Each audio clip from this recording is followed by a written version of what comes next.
Y solo por recordar un par de cosas importantes, retomando Santiago. ¿Quién es Santiago? Bueno, Santiago es el hermano menor del Señor Jesús. Y Santiago se hizo cargo de la iglesia en Jerusalén, que era la iglesia madre. Y esta iglesia pasó por varias dificultades. Tuvo un tiempo de mucha hambruna, pobreza, persecución de parte de las autoridades. Y Santiago fue conocido como un pilar de la iglesia. Y él escribe esta carta a estos hermanos que no solo están experimentando conflictos fuera de ellos y situaciones difíciles.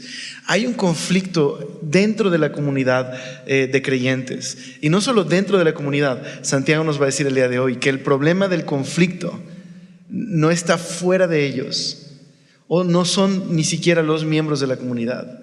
El conflicto está, la guerra que se pelea es la guerra del interior del corazón. Así que bueno, Santiago toma la enseñanza del Señor Jesús. Especialmente en la carta de Santiago encontramos un eco de la enseñanza del Señor Jesús sobre el reino de Dios, y en especial el Sermón del Monte. Pero también Santiago es muy al estilo Proverbios.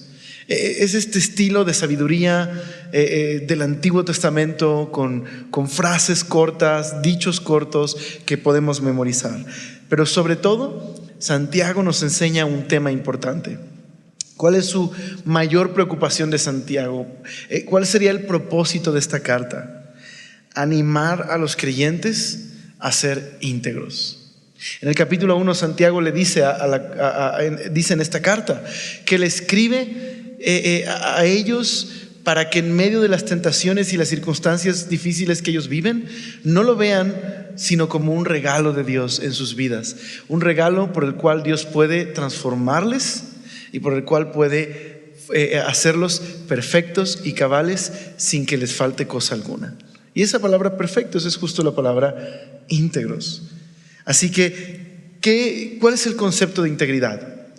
Describe a una persona que sus acciones son iguales a sus convicciones. Lo que dice que cree se puede ver en la manera en la que vive. Y eso es la preocupación de Santiago, que esta comunidad de creyentes puedan ser íntegros. Dios estaba ocupando las pruebas y las dificultades como un medio para llevarles a la integridad. Verás, las pruebas tienen una manera de mostrar las fallas de nuestro carácter, la falta de integridad que hay en nuestra vida. Y Santiago toca esas fallas de nuestro carácter. Por ejemplo, toca el tema del favoritismo en la iglesia o el uso de nuestra lengua, que muchas veces con nuestra lengua, por un lado, bendecimos a Dios y por otro lado, maldecimos a las personas que Dios creó a su imagen. ¿Te das cuenta de la dicotomía, la falta de integridad? Y a eso se refiere Santiago. No puede haber favoritismo en un cuerpo, en una comunidad en donde Dios ama a todas las personas y todas las personas son valiosas para el Señor. Así que a veces usamos nuestra lengua para hablar con las personas bien cuando las tenemos, pero cuando están a nuestras espaldas hablamos mal de ellas o distorsionamos la verdad a nuestra ventaja. Así que la boca para Santiago es un ejemplo de lo que hoy vamos a aprender, que lo que sale de nuestra boca, como enseñó el Señor Jesús, lo que sale de nuestra boca, cómo usamos nuestra boca, demuestra quiénes somos realmente en el interior. Y eso es lo que veremos hoy en este capítulo 4, que la verdadera guerra, de donde nacen los pleitos, las mentiras, el chisme, tiene que ver con una guerra en el interior. Así que el uso de nuestra lengua, cómo usamos nuestras manos, dónde ponemos nuestra mirada, revela quiénes somos verdaderamente en el interior. Ahora, Santiago en este tema de integridad ha contrastado en el capítulo 2 una clase de fe genuina que está viva de una clase de fe que está muerta, que no produce un fruto. Pero también ha hecho una comparación entre la verdadera sabiduría y que es celestial y produce buenos frutos, en especial es pacífica, a la sabiduría terrenal que es demoníaca y produce celos amargos y contiendas. Ahora veremos a Santiago hablando acerca de un nuevo contraste, uno entre amigos de Dios o amigos del mundo. Si somos amigos del mundo, nos hemos constituido enemigos de Dios. Pero si somos amigos de Dios, por ende nos hemos constituido enemigos del mundo. ¿Okay? Y solo adelantándome, no pienses ni en el globo terráqueo, o sea, no es como que si eres amigo de Dios, entonces ya no eres ecologista o algo por el estilo, ni tampoco significa odiar a la gente, no en ese sentido. Con mundo veremos cuál es el uso que le da el Nuevo Testamento a la idea de el mundo, ¿ok? Pero es este nuevo contraste, una vez más, de integridad. Si soy íntegro y digo que creo en Jesús, mis acciones demostrarán que soy amigo del Señor, porque es un fruto de la gracia de Dios en mi vida. Pero si digo que soy amigo del Señor y mis frutos demuestran que soy amigo del mundo, hay una contradicción. Entonces, ¿listo para recibir otro jab de Santiago celestial, ¿no? ¿Listos? ¿Oramos? Okay. Señor, gracias por ser tan bueno y gracias por tu misericordia. Señor, confróntanos, lo necesitamos, porque Señor, hay muchas faltas en nuestro carácter y muchas veces tenemos falta de integridad, pero eres bueno, Señor, y por eso estamos aquí, Señor, porque sabemos que necesitamos tu gracia y eres bueno y nos amas, y esta carta tiene este propósito, Señor, de animarnos y consolarnos, a acercarnos a ti, Señor, y a confiar en ti. Señor, permítenos poner nuestra mirada una vez más en ti, te lo rogamos. Amén. Acompáñame a Santiago capítulo 4.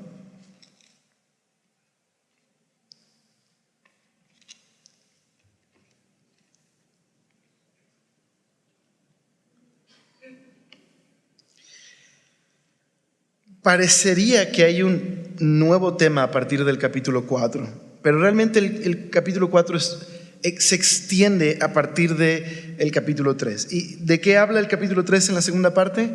Justo de este contraste entre sabiduría de lo alto, celestial, la que proviene de Dios y es un regalo de Dios, versus aquella sabiduría que está controlada por la naturaleza humana pecaminosa, que es demoníaca incluso, dice en su origen, que tiene que ver con celos y contiendas, celos amargos, necedad.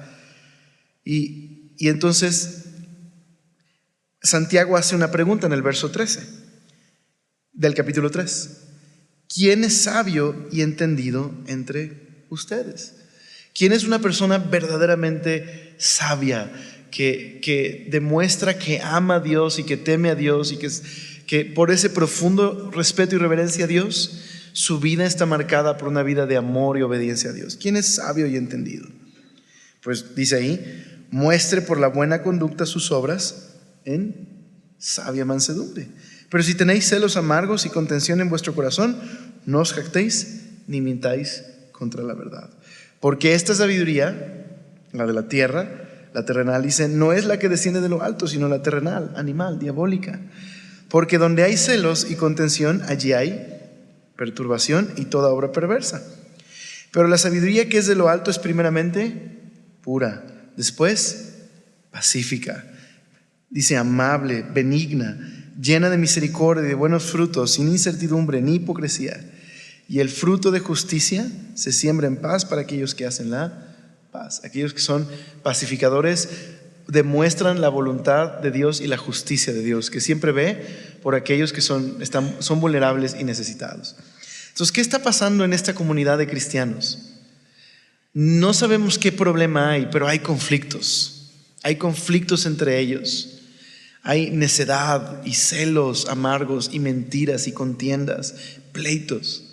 No están siendo íntegros, no están demostrando la sabiduría que es un regalo de Dios que viene de lo alto, que produce buenos frutos como la paciencia y la paz y la mansedumbre, que muestran la voluntad de Dios.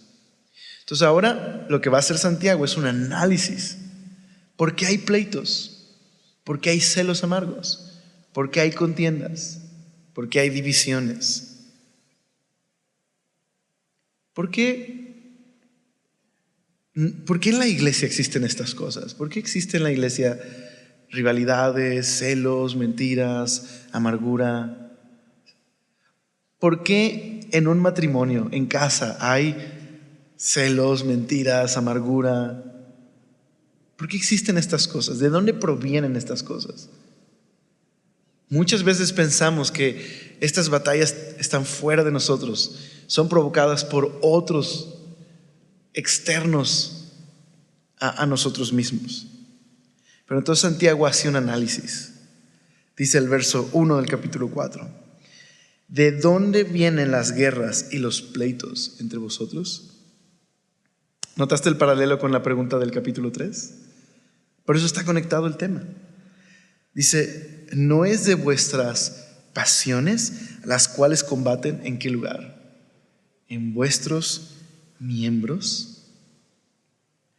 Codiciáis y no tenéis, matáis y ardéis de envidia y no podéis alcanzar, combatís y lucháis, pero no tenéis lo que deseáis, porque no pedís. Pedís y no recibís, porque pedís mal, para gastar en vuestros deleites. 3 versículos que hacen un análisis profundo de dónde realmente provienen las guerras. No solo en la iglesia, no solo en un matrimonio. ¿Por qué hay guerras en el mundo? Porque hay 2 países que se amenazan con destruirse. Porque hay conflictos políticos. Porque hay 2 socios en una empresa que ahora se odian. ¿Por qué existen estas cosas? Vamos a ponerlo así. Porque el corazón del problema es el problema del corazón. El asunto es un asunto interno de las pasiones que batallan en el interior. En el pensamiento del Antiguo Testamento, en el pensamiento hebreo, lo que hay en el corazón del pecado, la raíz del pecado, si pudiéramos reducir al pecado a su raíz más básica, sería para ellos la envidia, el orgullo, los celos.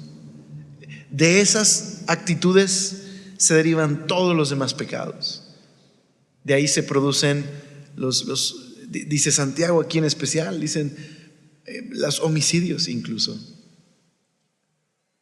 la separación, la agresión, ya sea verbal o física, proviene de un asunto interno del corazón. Así que algo está pasando en esta comunidad, que hay violencia. Y muy probablemente la idea de matar, codiciáis y no tenéis, matáis y ardéis de envidia, probablemente está utilizando la imagen del Sermón del Monte acerca del homicidio. Jesús dijo en el Sermón del Monte: ustedes oyeron, no cometerás homicidio. Pero yo les digo que cualquiera que le dice necio o tonto a su hermano es culpable de homicidio, de juicio.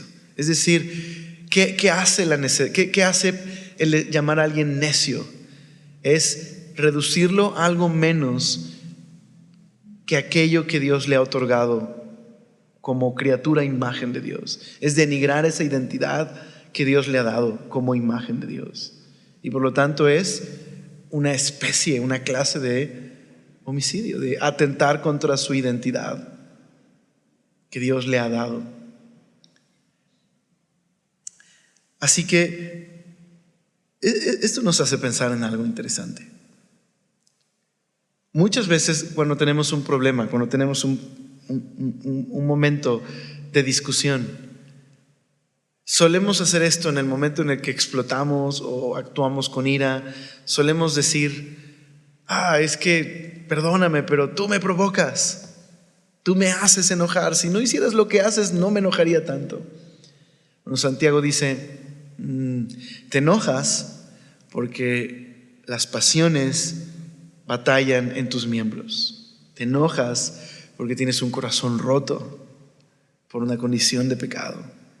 Si bien podría ser que una persona esté pecando contra mí, provocándome, lo que dice Santiago es que yo soy responsable de cómo responder al otro, al pecado de otro. Yo puedo responder con sabiduría y mansedumbre, o puedo responder con pecado. Es un asunto interior, es un asunto del corazón. Así que Santiago quiere que tú y yo el día de hoy hagamos un análisis de nuestro interior. La idea de pasiones que combaten en nuestros miembros. Hay mucho lenguaje bélico, ¿verdad? En estos 3 versículos. La palabra de donde viene aquí pasión es de donde también viene la palabra hedonismo.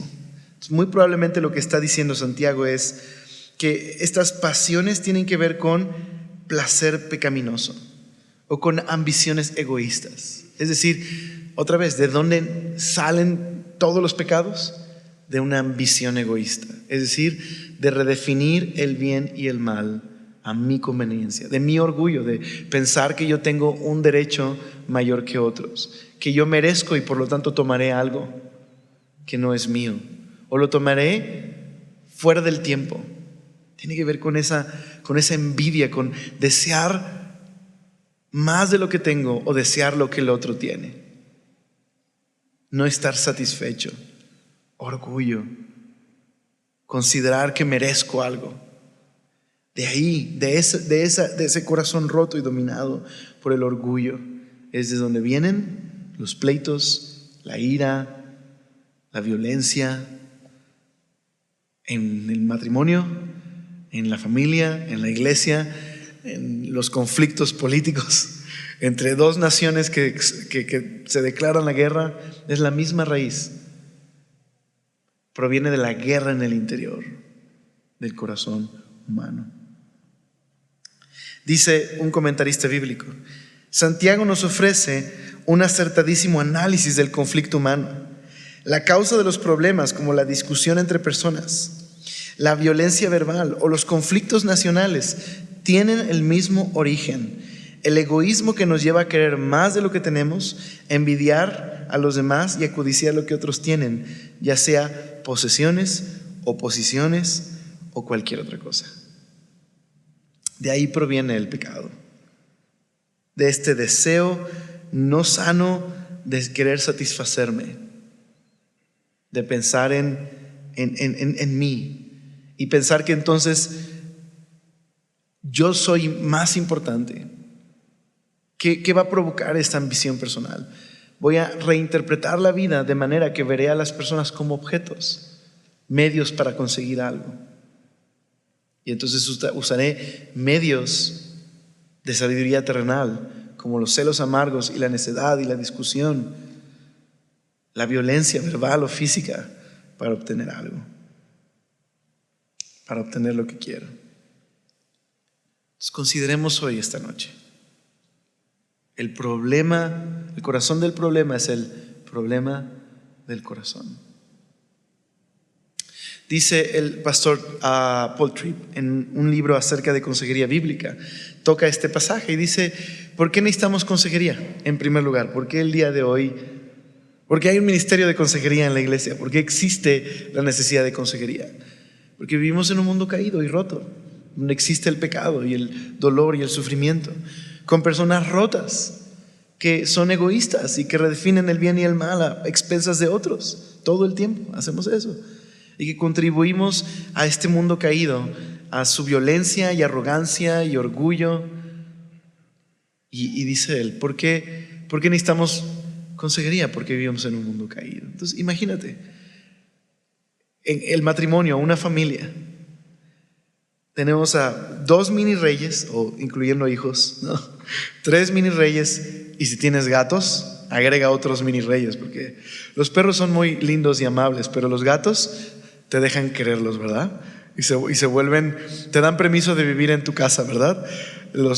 Entran a casa, revisan todo y dicen: muy bien, me agradas, te puedes quedar aquí conmigo, ¿verdad? Entonces, si tienes gatos, agrégale más mini reyes. Entonces imagínate, mini reyes en casa, cada uno pensando que su derecho es más importante, y muchas veces disfrazando el deseo de complacer al otro con un falso deseo, más bien de humildad, y más bien quieren complacerse ellos mismos. ¿Qué va a ocurrir? ¿Qué dice Santiago? Va a haber una guerra, ¿verdad?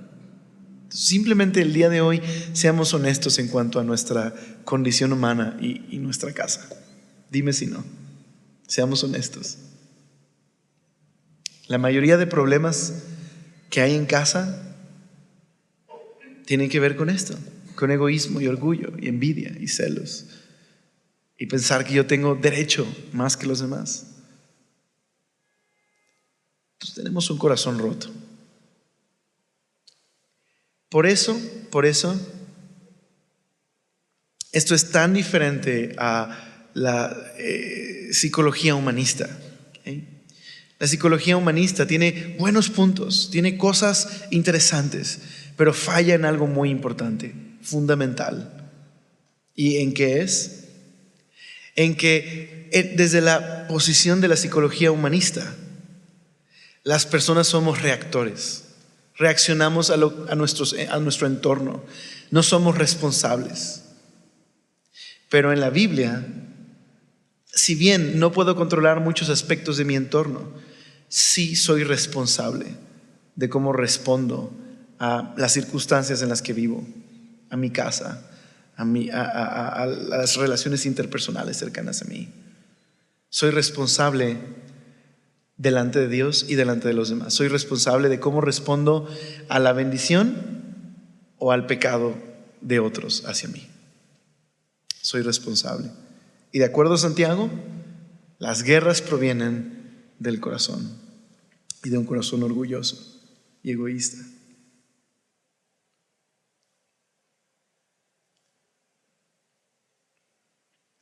Así que dice el verso 2: codiciáis y no tenéis, matáis y ardéis de envidia y no podéis alcanzar, combatís y lucháis, pero no tenéis lo que deseáis porque no pedís. Entonces, están luchando por tener algo que entre más luchan no pueden conseguir. Y lo que les dice Santiago es, en lugar de pedirlo a Dios, ustedes están luchando carnalmente, están luchando con sabiduría diabólica y terrenal, y no consiguen nada de lo que quieren porque no piden. ¿No recuerda al Señor Jesús que dijo, pide y recibiréis, verdad? Pero luego Santiago dice, pedís y no recibís. Dice, porque pedís mal para gastar en vuestros deleites. Entonces dicen, buscas y lo buscas de la manera equivocada, utilizando la manipulación, el egoísmo, el orgullo, la violencia, y no consigues lo que quieres, solo ardes de envidia. Pero deberías pedírselo a Dios, pero aunque se lo pidas, no lo vas a recibir, porque lo estás pidiendo mal, estás pidiendo solo para complacerte. No, lo que está mostrando Santiago es que el problema es el corazón. No tienen un corazón alineado con la voluntad de Dios, un corazón que esté dispuesto a hacer la voluntad de Dios. Dice Douglas J. Moo en un comentario acerca de Santiago, citando a otro comentarista, dice, Dios no solo da dones o regalos, sino que nos concede el poder de disfrutarlos. Pero Dios no da al que pide solo pensando en su propio placer. Las peticiones que no tienen puesta su mirada en algo mejor no son oraciones. Wow. Entonces, ¿será que muchas veces no recibo lo que pido porque hay un asunto interno del corazón que Dios quiere tratar conmigo? Un asunto así, ¿verdad? ¿Será que por eso a veces no hay un cambio fundamental en nuestro carácter? Porque estoy tratando de cambiar las circunstancias que no son el problema. Por eso a veces como cristiano me pongo ciertas disciplinas y parece que funcionan 6 meses, pero después de 6 meses regreso a la misma clase de vida, porque no he tratado con el asunto que es el problema, mi corazón roto. Y que es un problema que solo Dios puede, en su gracia, resolver. Fundamentalmente estamos quebrados espiritualmente, estamos rotos por dentro. Y es ahí de donde esa ambición egoísta que ha distorsionado la realidad, es de donde provienen todas las guerras y los problemas en nuestra vida. De un asunto fundamental del corazón. Así que Después de este análisis que hace Santiago en el verso 4, viene la exhortación más fuerte que hace Santiago, que es una clásica exhortación de la Biblia, al clásico lenguaje de los profetas y Jesús. Entonces dice el verso 4, después de este examen, ok, ya te diste cuenta que el problema por qué hay conflictos en nuestra vida es porque tenemos fundamentalmente un problema del corazón roto, un problema de pecado. Es ahí la raíz, es en el orgullo y nuestras ambiciones personales, que cuando se expresan esas ambiciones personales provocan pleitos, discusiones, enojos. ¿Okay? Entonces, dice Santiago, oh almas adúlteras, ¿no sabéis que la amistad del mundo es enemistad contra Dios? Cualquiera pues que quiere ser amigo del mundo se constituye enemigo de Dios. ¿O pensáis que la Escritura dice en vano, el Espíritu que ha hecho morar en nosotros nos anhela celosamente? Pero Él da mayor gracia. Por esto dice, Dios resiste a los soberbios y da gracia a los humildes. Después del análisis, Santiago dice, ok, aquí viene una vez más este quebranto en nuestro carácter que muestra nuestra falta de integridad. Que cuando en nosotros hay celos, discusiones, pleitos, ira, violencia física o verbal, no estamos mostrando que somos amigos de Dios. Estamos viviendo como si no conociéramos a Dios, como si fuéramos amigos del mundo. Eso es lo que está diciendo. Alguien que dice, amo a Jesús, es mi Salvador, pero su vida está caracterizada por ambiciones egoístas y por discusiones y por querer hacer su voluntad y imponer su opinión y por envidias y por conspiraciones y por usar su lengua para dañar a otros, no está demostrando amor a Dios, está demostrando amor al mundo, amor a Él mismo.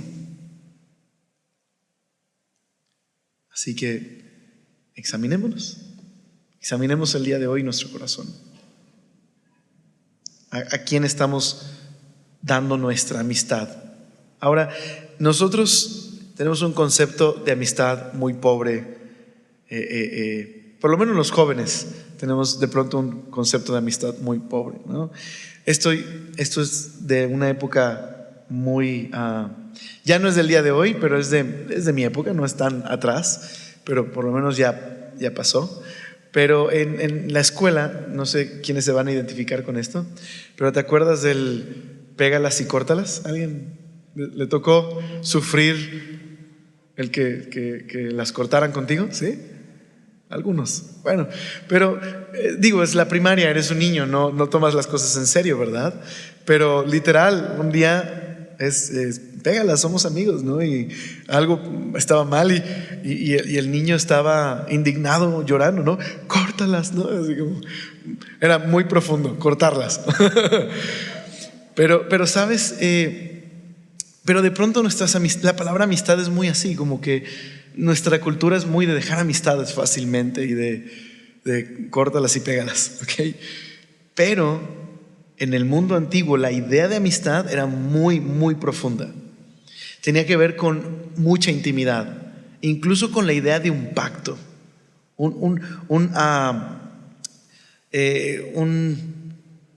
un convenio, no es la palabra que quiero usar, siempre olvido esta palabra, pero bueno, un pacto, ¿no? Una asociación significativa, ¿no? Un acuerdo significativo que involucra responsabilidad, lealtad, amor, fidelidad, y a eso se refiere. No puedo ser amigo de Dios y amigo del mundo, porque amistad tiene que ver con a quién entrego mi lealtad, mi amor, mi vida, a quién estoy entregando esto. Entonces dice, oh almas adúlteras. ¿Por qué un lenguaje tan fuerte, verdad? Bueno, en el Antiguo Testamento Israel había hecho Dios con ellos un acuerdo significativo. un pacto. Había entrado en una amistad muy significativa con ellos, de manera que en el monte Sinaí ese pacto involucraba: yo voy a ser el Dios de ustedes, ustedes van a ser mi pueblo. Involucraba una amistad profunda, que el lenguaje que expresa ese pacto en el Éxodo es como un matrimonio. Yo voy a ser el Dios de ustedes, ustedes van a ser mi pueblo especial. Bueno, hay un profeta en especial, Oseas, que describe la rebelión de Israel y su pecado como infidelidad, como adulterio espiritual. Describe el hecho de que el pueblo se olvidó de Dios como un adulterio, como una infidelidad, como una traición de un compañero al que se ha jurado lealtad, amor y compromiso. Describe eso. Bueno, Jesús usó esta misma palabra para describir al pueblo y llamarles: ustedes son una generación perversa y adúltera. Y ahora Santiago utiliza esa misma expresión de Jesús para describir esto. Verás, es que se espera de los creyentes que han entrado en una amistad con Dios por medio de Jesús, que hay este mutuo amor y fidelidad y compañerismo. Que el vivir con pleitos y celos y ambiciones egoístas y buscando lo mío y tratando de imponer mi voluntad es como una traición a ese compañerismo con Dios, a ese amor y generosidad y compasión que Él nos ha dado. Así que una conducta mundana es como un adulterio espiritual, como una infidelidad, una traición hacia aquel que nos ama y nos anhela celosamente, quien entregó a su Hijo para rescatarnos y ha derrochado su amor por nosotros. Eso es como es que, sabes, no, Dios no es un concepto filosófico, no estamos relacionándonos con una doctrina, sino con una persona. Y el pecado es traición en ese sentido, como lo maneja Santiago. Una vida mundana es eso, es una traición al compañerismo que tenemos con el Señor. Qué fuerte verlo así, ¿verdad? De hecho, Oseas utiliza ese lenguaje porque quiere que el pueblo de Israel se dé cuenta que el pecado es un asunto serio y grave. Y creo que Santiago está usando ese mismo lenguaje para que tú y yo, el día de hoy, junto con esta iglesia, nos demos cuenta que el pecado es un asunto serio y grave. No es una falta religiosa, es una traición a un compañero amado, que nos ha amado sin igual.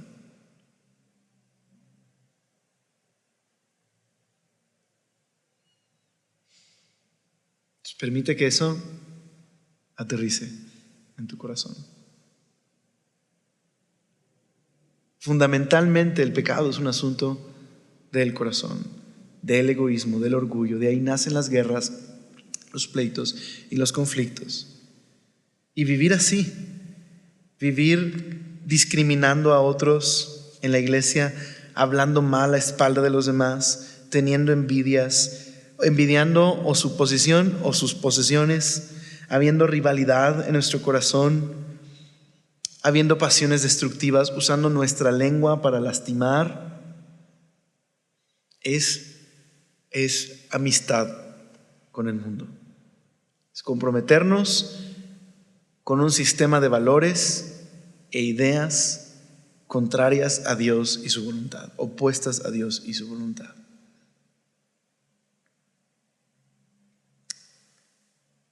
Así que cuando como creyentes hacemos esto, estamos demostrando al final no una alianza y una amistad y lealtad a Dios, sino al mundo. Entonces, ¿qué dice Santiago? Cualquiera pues que quiere ser amigo del mundo se constituye enemigo de Dios. En este sentido, una traición a esa lealtad y amor y fidelidad que demanda el gran amor que Dios nos ha dado.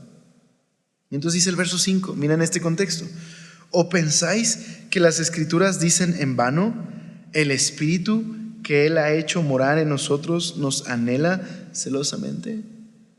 Bueno, este es uno de los versos más complicados. Y hay muchas interpretaciones al respecto de este pasaje. Hay 3 interpretaciones. La primera es: o no se dan cuenta que el espíritu que Dios les dio a ustedes, hablando de la vida, es lo que provoca que ustedes sean celosos y envidiosos y tengan pleitos. Es una opción, pero sale del contexto del anhelo de Dios y de la amistad entre Dios o la amistad con el mundo. La otra interpretación es que con espíritu está hablando del Espíritu Santo.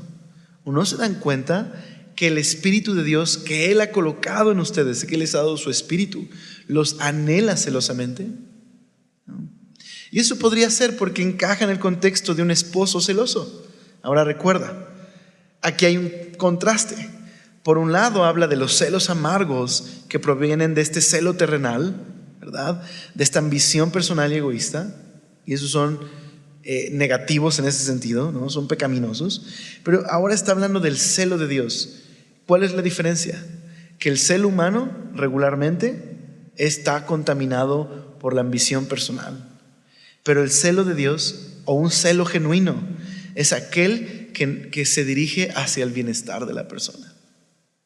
Entonces deben ponértelo en este contexto. Si alguien llegara a consejería conmigo y me dijera, un esposo: no, Alex, pues fíjate que he tenido problemas en mi matrimonio y pues muchos hombres como que pues están coqueteando a mi esposa y como que ella los mira. No me molesta eso. Detendría la consejería en ese momento y le diría: ¿qué dijiste? Perdóname, hay un problema muy grande ahí. ¿Cómo que no te molesta eso? Es tu esposa. ¿Sí me explico? Pero no celos de, la odio, ¿cómo se atreve? ¿No? Sino es celos de, hey, mi matrimonio está en peligro.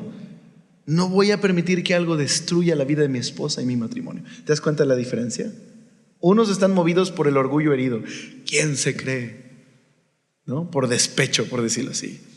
Pero el otro está movido por el bien de la persona. Voy a actuar en humildad, voy a luchar por mi matrimonio, porque amo a mi esposa y porque no voy a permitir que el pecado que yo he traído, o que por el cual la tentación que podría estar pasando el esposo o la esposa, en cualquiera de los 2 ejemplos, ¿verdad?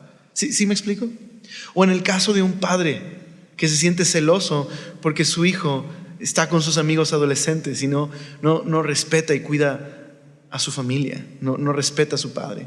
Entonces los celos lo van a conducir, si está su orgullo herido, a ¿qué te pasa? ¿Te quieres ir con tus amigos? Pues vete, ¿no? Pero a haber otro tipo de celos que pueden ser: no, mi hijo necesita a su padre, no permitiré que el pecado estorbe en la relación con mi hijo. ¿Te das cuenta de ese tipo de celos? Son diferentes, ¿verdad? Y a esos celos se refiere el Señor. El celo del Señor fue el que le llevó a actuar, a disciplinar a su pueblo. ¿Por qué el pueblo adoraba a otros dioses y dice que Dios es un Dios celoso? Porque eso es bueno para el pueblo. Es un Dios bueno, un Dios misericordioso. Y el que este pueblo adorara a otros dioses iba a provocar 2 cosas: que se corrompieran y practicaran toda la clase de inmoralidad de las naciones vecinas que no adoraban a Dios, y que se autodestruyeran. Y por eso Dios en su celo les disciplinó por el bien de ellos. Porque no hay mayor bien, no existe mayor bien que Dios para nosotros. Dios nos creó para adorarlo y para tener una relación con Él. Y fuera de Él no hay bien para nosotros. No hay verdadero bien y verdadera satisfacción. Y entonces ese celo del Señor tiene que ver con esto. La tercera opción tiene que ver con espíritu como vida. Y podría ser: ¿o no sabes que fue Dios el que les dio su aliento de vida y por lo tanto los anhela celosamente? Sí, que estas 2 últimas pueden ser, ya sea que espíritu sea el Espíritu Santo en nosotros que nos anhela, o espíritu tenga que ver con la vida que Dios nos da. En cualquiera de los 2, el punto es: Dios tiene derecho a reclamar nuestra fidelidad. ¿Por qué? Porque no solo nos creó, nos rescató de una vida de pecado y muerte. Doblemente le pertenecemos. somos suyos. Y nos ama. Y no hay bien para nosotros fuera de Él. No hay bien. Nos anhela. Anhela nuestro corazón y nuestra vida. Y la sabiduría terrenal, los celos, la rivalidad, es ser dominados por un corazón ambicioso y orgulloso. Nos va a destruir y va a destruir a nuestra familia. Va a traer daños hacia otros en nuestra vida. Dios nos anhela.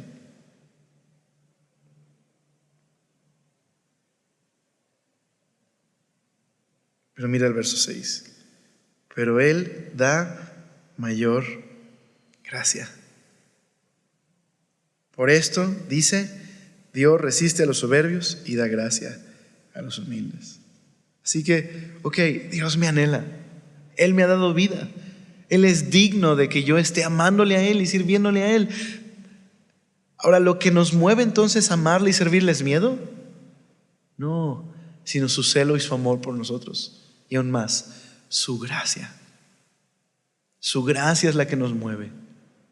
Como bien dice ahí un poema viejito, que no nos mueva el infierno tan temido, ¿verdad?, para temerle a Él, ni tampoco el cielo prometido para amarle.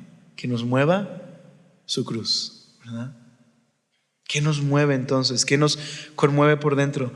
Él que nos busca y nos anhela celosamente y nos ama y desea solo nuestro bien. Y no hay bien fuera de Él.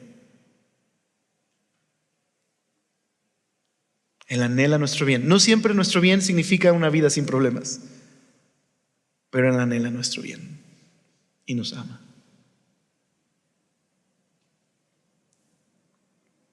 Así que ¿a quién estamos amando el día de hoy? ¿A quién estamos entregando nuestra lealtad? Nuestros frutos y acciones, la manera en la que usamos nuestra boca, ¿qué revelan? ¿Qué alianza revelan? ¿Hacia quién está inclinada nuestra vida y nuestro corazón? Y nos estamos dando cuenta que el problema es una guerra en el interior, una guerra por quién es dueño de nuestro corazón. Si el Señor que nos ama o nuestra ambición personal, nuestro amor y nuestro deseo por tener el control de nuestra vida.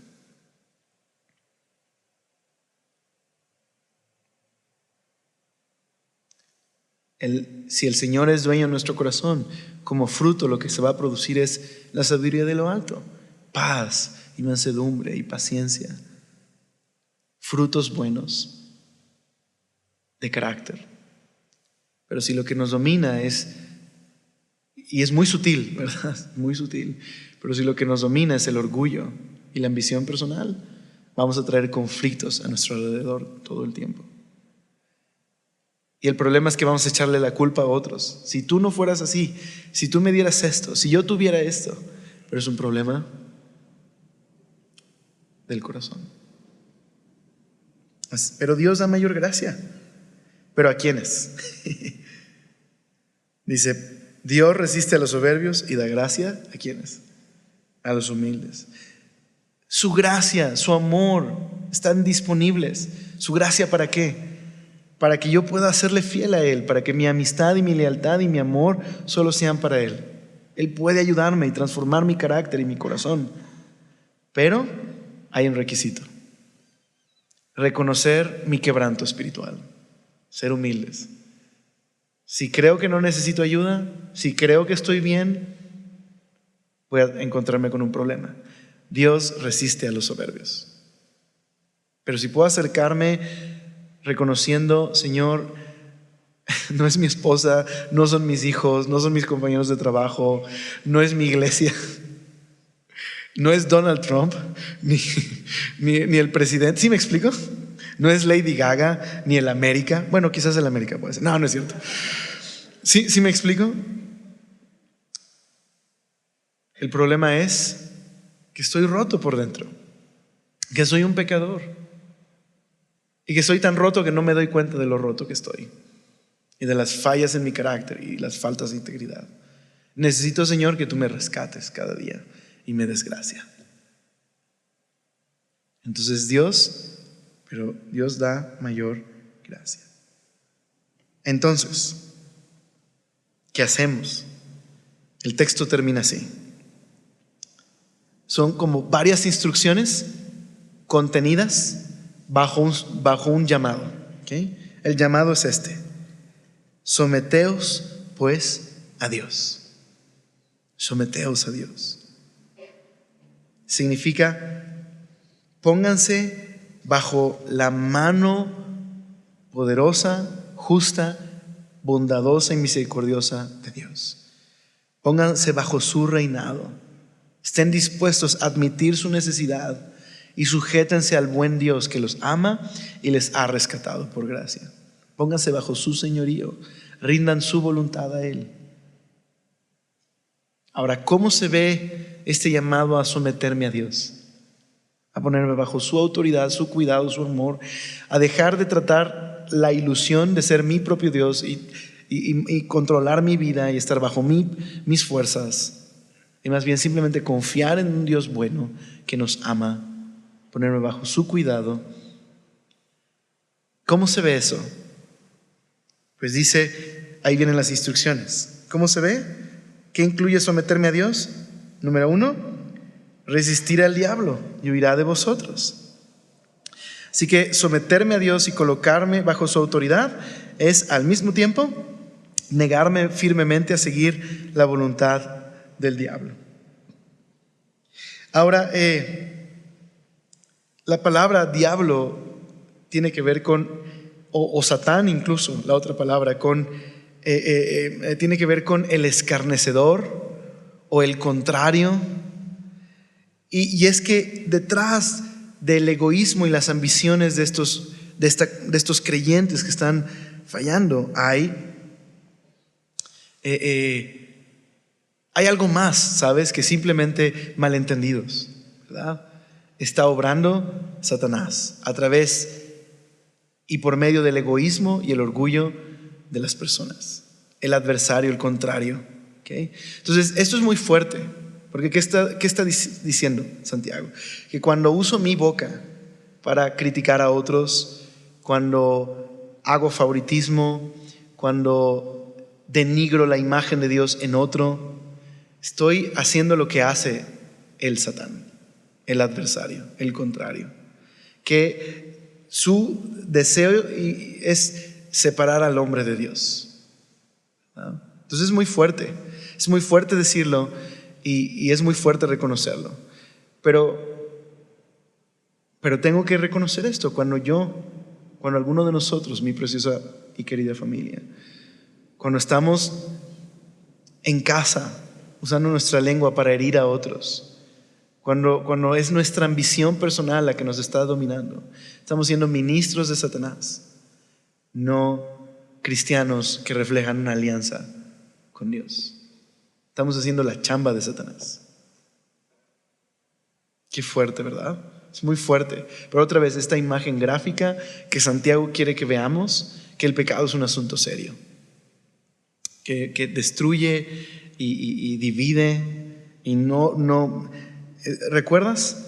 No os engañéis ni mintáis contra la verdad. Donde hay celos y hay dice perturbación y toda obra perversa, dice Santiago.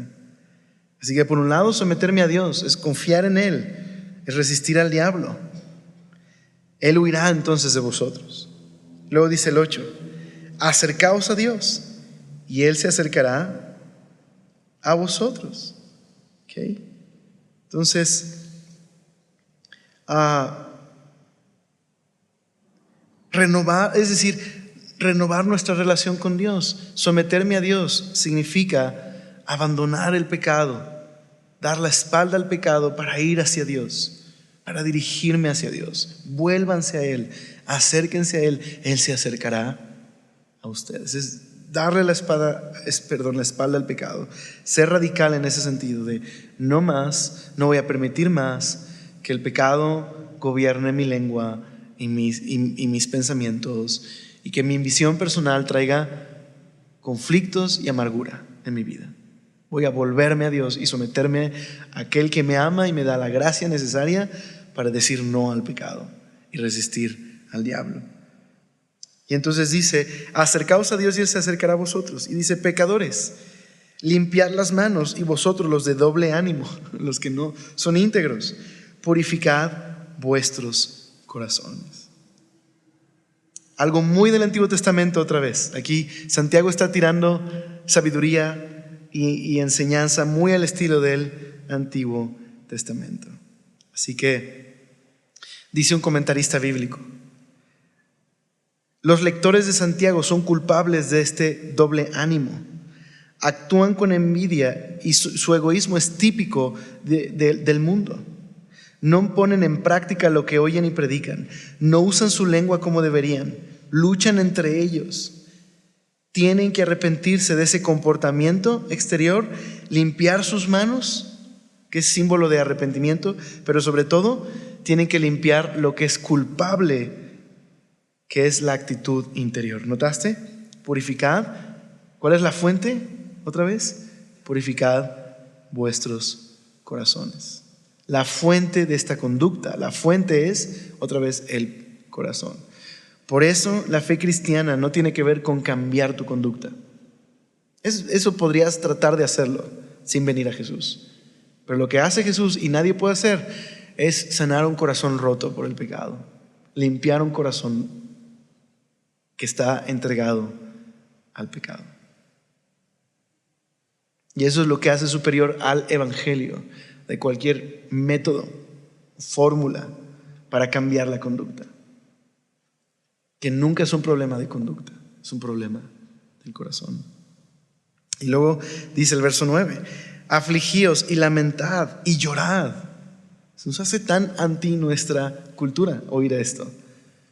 Pero eso es un clásico llamado de los profetas.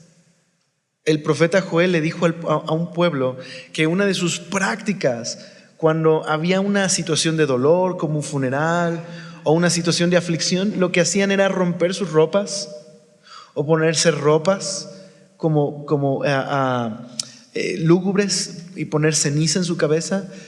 Y dice Joel, no rasgues tus vestidos, rasga tu corazón, arrepiéntete. ¿Verdad? Otra vez, no vayas a la superficie, ve al asunto primordial, al corazón. Así que vamos a ponerlo así. Se oye muy fuerte a un mundo que te dice no llores, no te aflijas. ¿Okay? En nuestra cultura de la aspirina y la panacea, no sientas dolor, cubre cualquier clase de dolor, escóndelo. La Biblia nos llama no, aflígete por el pecado. Ahora, entendámoslo bien, no en esta clase de aflicción que castiga el cuerpo, porque eso no sirve. Otra vez, de donde hay que afligirnos es en nuestro corazón. Más bien, nunca podremos experimentar la verdadera libertad y el gozo de una amistad con Dios si no hemos llorado el pecado. Eso fue lo que dijo Jesús en el Sermón del Monte. Bienaventurados los que lloran, ellos serán consolados. Hay una gran bienaventuranza, dice Jesús, aquellos que lloran, que reconocen su quebranto espiritual, su pobreza espiritual, su incapacidad de cambiar, si no es por la gracia de Dios. Está bien llorar el pecado, está bien lamentar el pecado, para experimentar la libertad de la gracia y del perdón de Dios. Entonces dice, vuestra risa se convertirá en lloro y vuestro gozo en tristeza.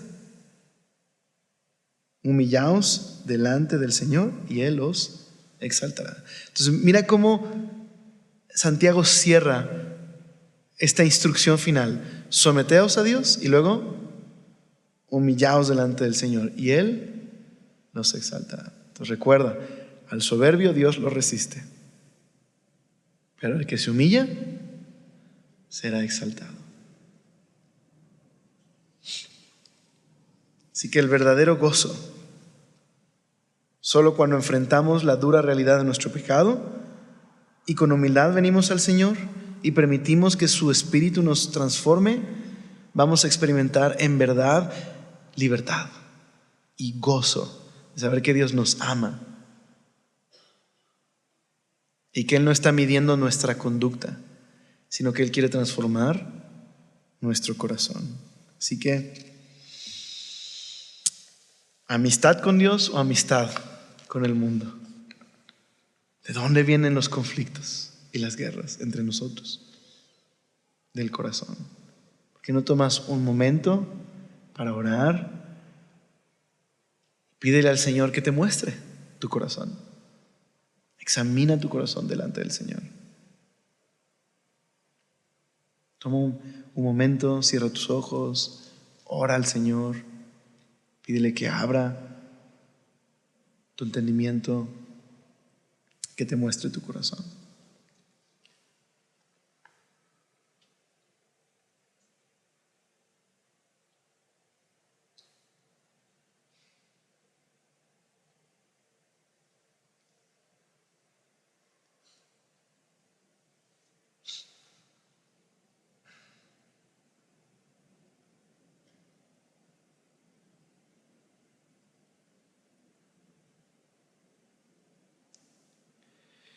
Señor, gracias por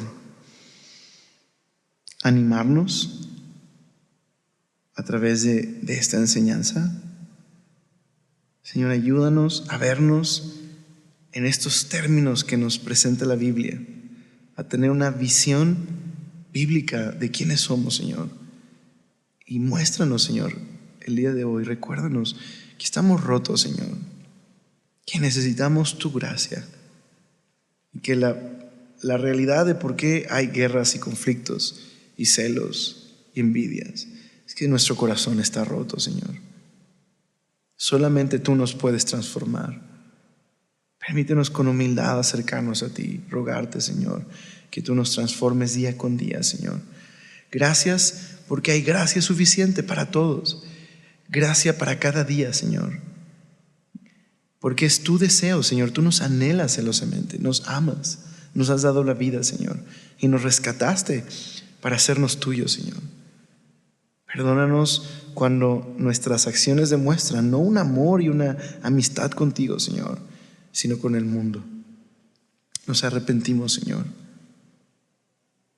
Permítenos hoy ir a casa, Señor, y orar juntos, Señor. Amén.